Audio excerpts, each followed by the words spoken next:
Hi అండి, ఈరోజు నాటుకోడి వండడం చూపిస్తాను. ముందుగా మనం నాటుకోడి నీట్గా కడిగి క్లీన్ చేసి పెట్టుకోవాలి. ఉల్లిపాయ పచ్చిమిర్చి ఇలా సన్నగా తరుక్కొని పెట్టుకోవాలి. అల్లం వెల్లుల్లి పేస్ట్, ఉప్పు, కారం, మిరియాల పొడి, షాజీరా, దాల్చిన చెక్క, లవంగాలు, యాలకులు, పచ్చి కొబ్బరి, అలాగే గసగసాలు.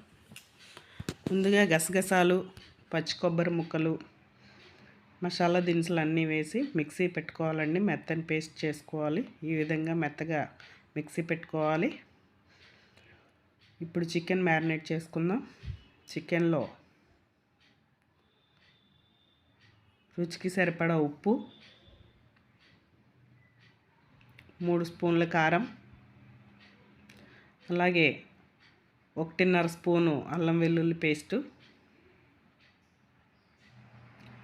మిక్సీ పెట్టుకున్న కొబ్బరి గసగసాల పేస్టు అన్నీ వేసి చికెన్ బాగా మ్యారినేట్ చేయాలండి. ఇప్పుడు స్టవ్ పై కుక్కర్ పెట్టుకుని కుక్కర్ వేడెక్కిన తర్వాత ఆయిల్ వేసుకొని ఆయిల్ కూడా వేడెక్కాక ఉల్లిపాయ పచ్చిమిర్చి వేసి వేయించాలండి. దానిలోనే చిటికెడు పసుపు వేసి వేయించుకోవాలి. ఉల్లిపాయలు వేగిన తర్వాత ఈ విధంగా మనం కలిపి పెట్టుకున్న చికెన్ వేసి బాగా వేయించుకోవాలి. మూత పెట్టి 2 నిమిషాలు మగ్గిద్దామండి. చూసారా, ఆయిల్ అంతా సెపరేట్ అయ్యింది. ఒకసారి అంతా కలిపి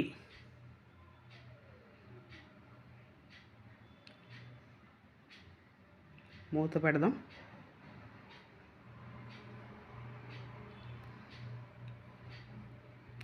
ఈ విధంగా వేయించుకున్న చికెన్ని ఒకసారి మొత్తం కలిపి మనం వాటర్ యాడ్ చేసుకుందాం.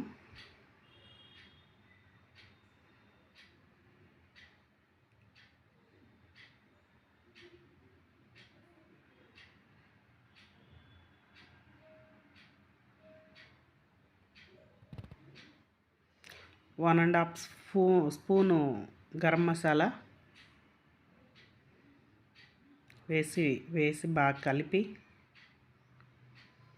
కొద్దిగా వాటర్ యాడ్ చేసుకుందామండి.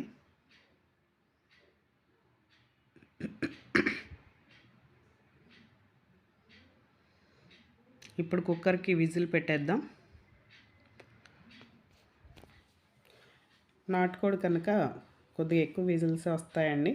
ఒక 5-6 విజిల్స్ వచ్చిన తర్వాత ఈ విధంగా మూత తీసి చూస్తే మన కర్రీ ఈ విధంగా రెడీ అయ్యి ఉంటుంది. ఇప్పుడు దీనిలో సన్నగా తరిగి పెట్టుకున్న కొత్తిమీర వేసి జస్ట్ ఒక 2 మినిట్స్ ఫ్లేమ్ మీద ఉంచితే సరిపోద్దండి. కర్రీ రెడీ అయిపోయింది.